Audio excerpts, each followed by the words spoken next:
Alright, welcome back to Lenz's Comic Corner, classic, lesson known classic. This episode number 3324 and Doubleshot 3218. First up, we have G.I. Joe, Real American Hero. G.I. Joe. Yeah, I know I'm partially singing a theme song, and no, you two cannot copyright me for partially singing an opening theme song from a popular 80s cartoon. It is just one line. It just me singing it. So we have the Skybound Volume 2 for this one, collecting issues 306 to 310. Yep, written by Larry Hama, still after all this time. Artwork by Paul Beliter. So, this book starts off with Zartan on the run for a frickin' missile in the swamps of looks like the bayou, so probably Louisiana. So basically, apparently the missile was sent by Mars, Jesso's company. So then we cut to Cobra Island, which this place is in shambles. Probably after some attack, whatever. Because the building we have here basically not even hold up. Now, I still don't get of why in the world Larry Hama decided to rename Serpentor to Serpentor Khan for some reason, and give him long hair coming out of his mask, and a mustache. Also, disfiguring his face. Yep. Same thing for Dr. Matter 2. Yeah, these two look like they're literally falling apart. Why in the world they're depicted like this is not actually. Apparently, Zartan's on the run. So yeah, they have basically where what looks like Serpentor Khan taking control, and then we cut to Zartan talking to Destro and the Baroness.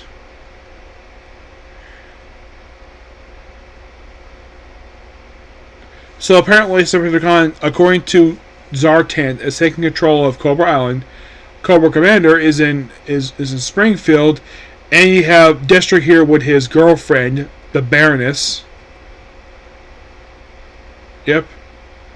And then we cut to Snake Eyes, where he's shooting up this ruined place after picking up his training. Then we have, apparently, and I'm looking at this character, I'm like, is that Scarlet? Apparently that is Scarlet. Also, we have Snake Eyes talking.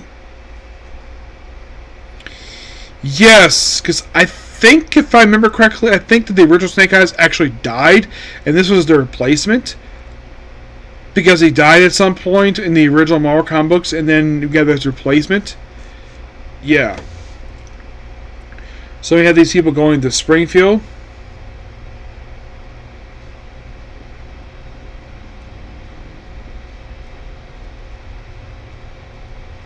Yeah, apparently Springfield is controlled by, well, Cobra, and you have this cop just shooting them because she randomly reached in the glove compartment for a letter.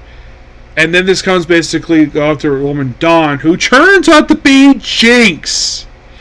Yes, the Ninja Jinx from the Ikigi clan, the same clan that Snake Eyes and Storm Shadow are from, is Jinx. And apparently this random cop killed her family, killed her parents for reasons. So in the Baton Rouge, we have it where, I'm not sure who this guy is. He just, some guy who just has his robot, and then we have this headquarters, someone paratrooping. And then we have like another battle. And then we see Zartan with his siblings, his sister Zartania, who in the second G.I. Joe show, she actually briefly dated Destro, which of course basically Baroness is like, if you want to get back with me, you need to dump Zartana. And he just pressed the switch, and she like dropped to like some pit. He's like, consider her dumped. Well, he didn't tell her to her face. I thought that was kind of funny. But yeah, I could definitely tell. And also, for some reason, Zartan, the show, from what I remember, it's like, whoever was voicing him kept using like a voice synthesizer every time he spoke. Like, it looked like he wasn't using a synthesizer. Apparently he did have, it sounded like he had one. I just thought it was kind of weird.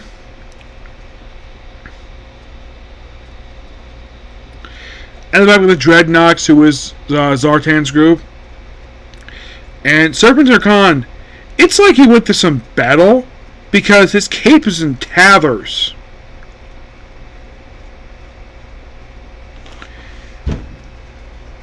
I mean, I get the fact, yes. And then we come to Camp Greer in Utah. Not the pit, Camp Greer. Which apparently is the new G.I. Joe headquarters in this book. And we have Duke basically. So, the mutated Serpentine Khan, which I still don't know why they had to give him a name. His name is Serpentor. He was created by several different DNA samples. In the comic book, it was, for the last sample, it was Snake Eyes. I think it was a Storm Shadow. In the TV show, it was WWE wrestler Sergeant Slaughter, who became a drill sergeant show because his whole gimmick is that he's a former drill sergeant. So, yeah, let's declare open war.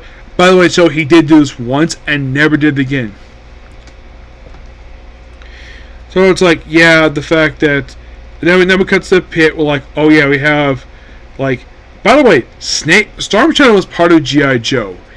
Yeah, the thing with Storm Shadow is, it is by pure random chance that he basically would switch sides. Yeah, he is.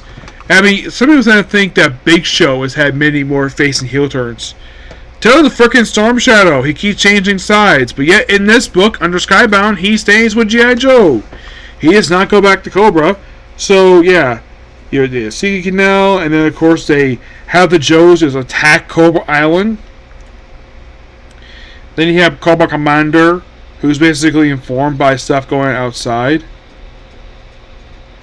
Yep. So then, basically, we have G.I. Joe versus, well, Cobra again, Cobra Island, which is the first time they've actually fought him since the original publication of our comics, because they didn't find that they didn't go there in IDW. Oh no! Like the recurring joke with the IDW comics for Real American Hero was that a lot of this in the Joes just basically hung out at the headquarters with Cobra do whatever the heck they want. And I heard that from basically somebody who never spoken to, haven't watched his videos in several years, because the guy just does random stuff nowadays. He doesn't. He talks about some stuff anyways, but he doesn't review any new comic books. He hasn't done that in some time. Well, the guy's got a family. He only puts up videos if he feels like it. So, the guy's Andrew Cutter. I first came across videos, believe it or not, about, I kid you not, 13 years ago I came across his videos. Very, very nice guy. I love his videos that he does. I may not necessarily agree with a lot of stuff he does. His opinions, but very cool guy.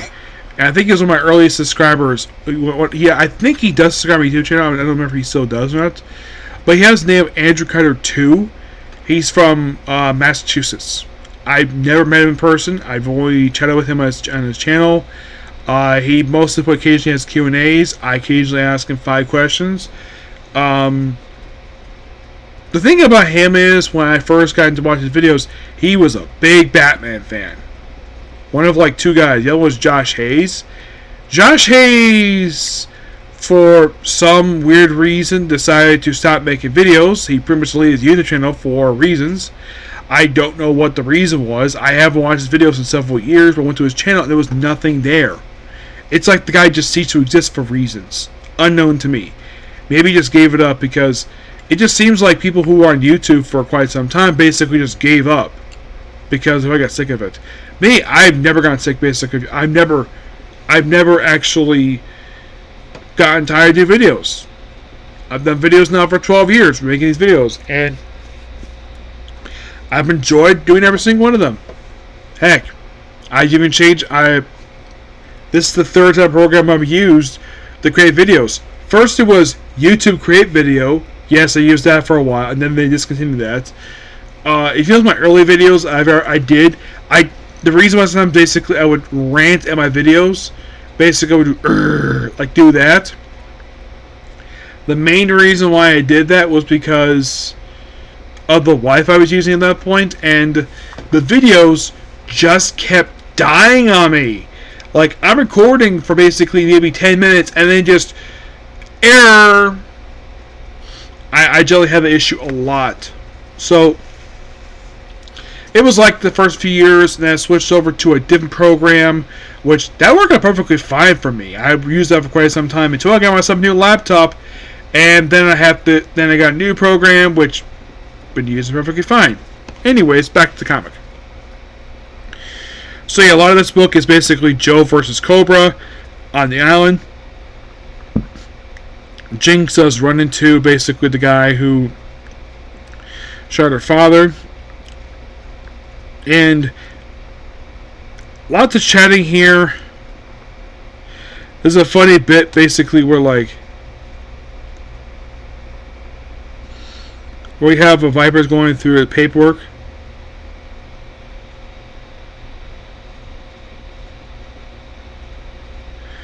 Yeah, and then of course where they look at some freezer, and then of course and then just Zartan and the Baroness just go to Springfield to meet up a Cobra Commander who's got a weird, oh my gosh. So Larry Hama dug out this look for him.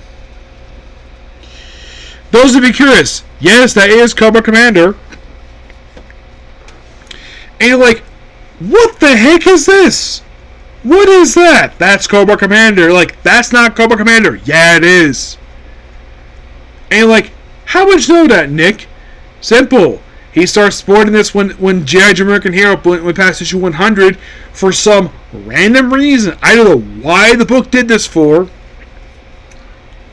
Well, around the time issue 100 of the original volume, for some reason, all the Joes were dropped from the book, except for Snake Eyes and Scarlet.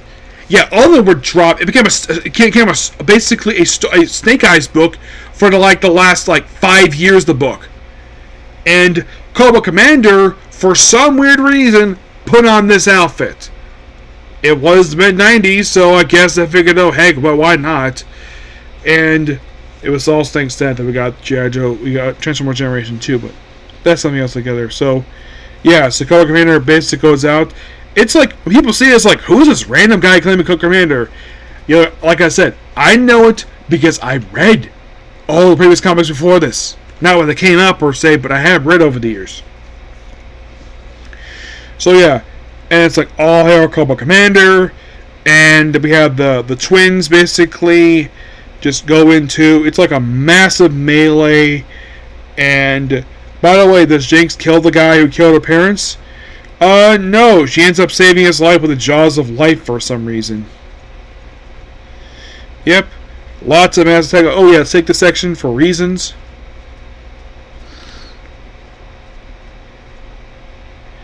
Yeah, it just conflict galore. And little fun fact, this as far as I got with read. No, I didn't drop it per se, I just fell behind. And then the book ends with Destro talking to, I believe, one of his cousins. Yes, those of you curious about this guy, according to the Baroness, this actually is Destro's third cousin, who at one point was declared dead.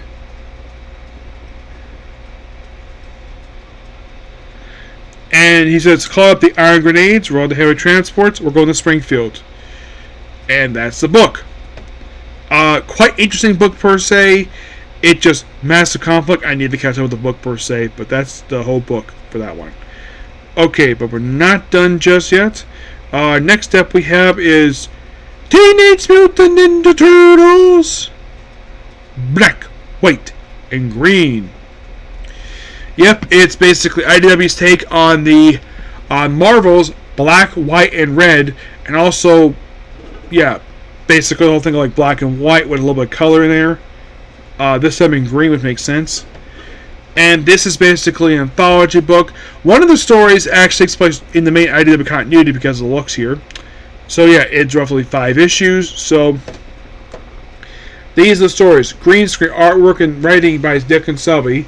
The Brutal Sword of Leonardo by Dave written by Dave Baker and Jess Longo is also the artist.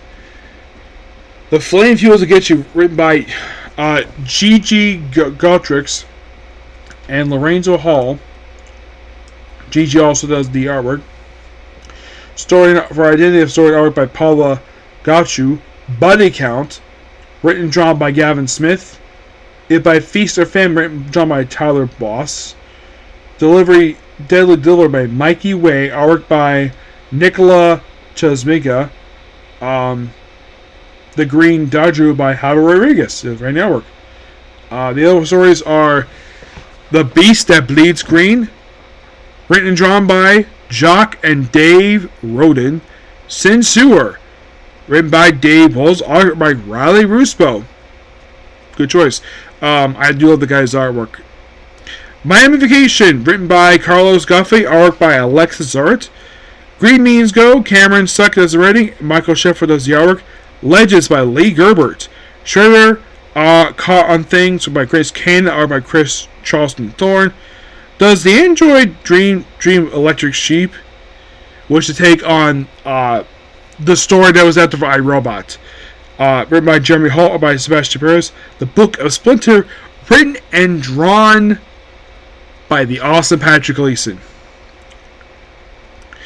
First up, it is Green Screen. It is mostly put just Donatello looking on a screen while basically this one definitely takes place in Idea of Continuity, mainly because look at the Shredder. Yeah, that matches Idea of Continuity.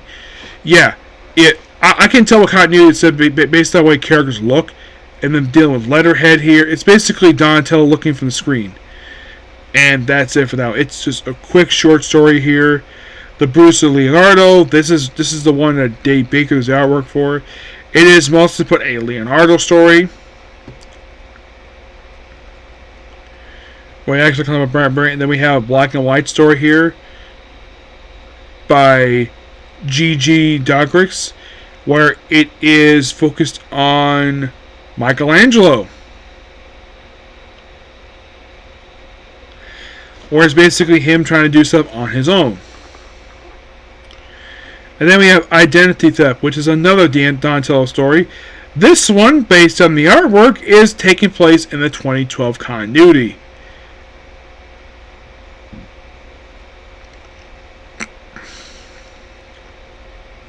It is mostly put based upon the design of the Stroll's faces. That's what kind of figured out, and covered in green. And you're probably thinking this feature April O'Neil here.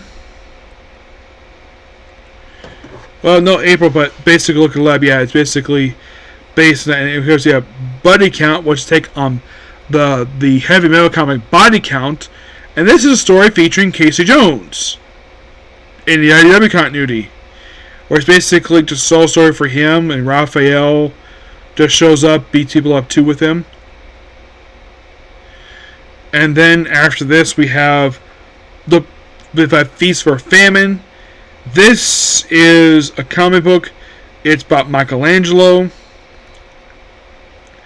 And based look at the way the heroes look here, I'd say this is probably the original Mirage continuity, this one. Yeah, well, actually, no. This actually is 87. Because by sheer randomness, we have Baxter talking about The Fly. So yeah, it's an 87 cartoon. It's like a noir story. And look, here's April O'Neil in her outfit that she wore during the last 2 seasons of the show. So this is probably taking place during the last 2 years of the series. Probably just after but based on the outfit, this is just after the destruction of Channel 9 News. And look, it's Krang, and of course, it's like a horror version of it's a more serious version of that show. And then we have another show set in the 87 continuity. You can tell based upon the way the turtles look here, and April O'Neil wearing the banana suit. Yep. Just another fun story set in the 87 continuity. And then we have a story featuring Jock. And this one here, I cannot tell by looking at it per se of what continuity it's set in. It could be the IDW continuity. It could be the I'm guessing probably the Mirage continuity for this one. Then we have Sin Sewer focused on Esmeralda, probably a character from one of the books. I'm not sure which one. It just sort of focused on her, done in in a style of Sin City. Yeah, it's Sin Sewer is basically what it is. It's a Sin City parody. Yep. It's basically Turtles in Sin City. Yep. And then we have a Miami story. Now, what continuity is this set in? Based on the fact that letter here looking like this, I'm guessing the 87 continuity.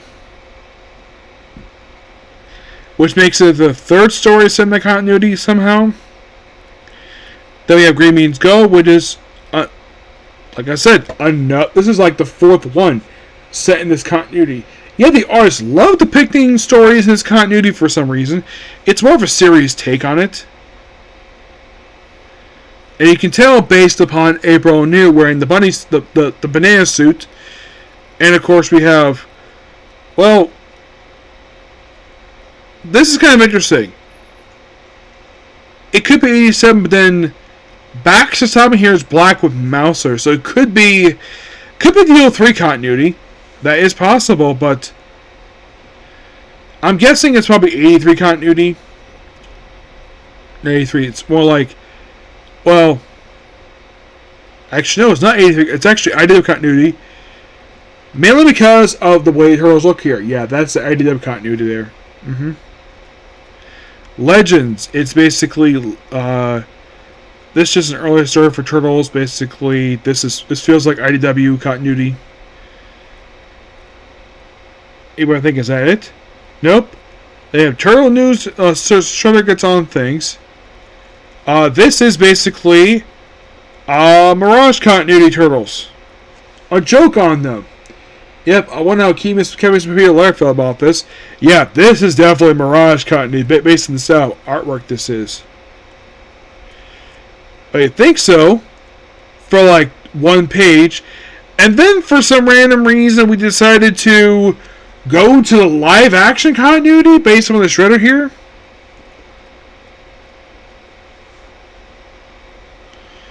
And then on page 2 we go to the 87 continuity. Okay. And that's more than like a single page. And then we go to the 03 continuity with the alien Shredder. Or excuse me, Utron Shredder. And that's it with that one. And this last story here does the Android Jeep, Electric Sheep. This is basically a story based upon Metalhead. Actually, it's a POV story focused on, I'm guessing, Donatello? Well, given the fact he's got a cybernetic eye here, this is probably the Image continuity. And then we have the Technodrome. April O'Neil's been captured. It's like this is more of a serious take on the 87 continuity. Kind of. Or she's basically going to start putting her back. And then Splinter shows up to rescue her. And then the Turtles all step in. And that's it. It's a quite interesting book. Yeah. And that is, from what I can tell, the last of the Turtles books. Yeah, so because of the fact I pretty much reviewed all of the Turtles books now, by the way, I give the book roughly 9 out of 10. Junior American Hero Volume 2, I give that also 9 out of 10. Actually 8.5. So, what's Amazing Turtles? Well, I'm going to discuss a comic book I've never discussed before on my YouTube channel. This particular app has pretty much the whole series. I met the artist in the majority of this book. So, Turtles is going to be replaced by Invincible. Yep, Invincible.